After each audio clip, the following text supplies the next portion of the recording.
சில மனிதர்கள் கணவன் மனைவியை பார்த்தவுடன் கேட்கும் கேள்வி, உங்கள் வீட்டில் மதுரையா சிதம்பரமா?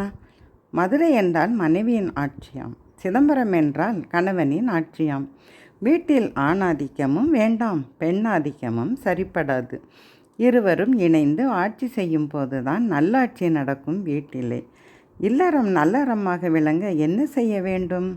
கணவனும் மனைவியும் அர்த்தநாரீஸ்வரரை போன்று திகழ வேண்டும். ஈசன் மனைவிக்கு தன்னில் சரிபாதி கொடுத்தார். திருமாலோ மனைவியை தன் நெஞ்சில் வைத்து கொண்டார். காரணம் என்ன? ஒரு நல்ல கணவன் மனைவிக்கு சம உரிமை கொடுத்து அவளது உணர்வுகளை புரிந்து கொண்டு அவள் சொல்லும் நல்ல கருத்துக்களுக்கு மதிப்பு கொடுத்து சக தோழியாக மனைவியை நினைக்க வேண்டும் என்பதை எடுத்து காட்டவே. கணவன் மனைவி எப்படி இருக்க வேண்டும்? தம்பதியர் இருவரும் உள்ளத்தாலும் உணர்வாலும் செயலாலும் ஒன்றுபட்டு ஒருவரை ஒருவர் புரிந்து கொண்டு ஆளுக்கு ஒரு பக்கம் போகாமல் ஒரே பாதையில் ஒத்த மனதுடன் பயணம் செய்தால் இல்லறம் என்றுமே நல்லறந்தான். தமிழ் மகள் லலிதா.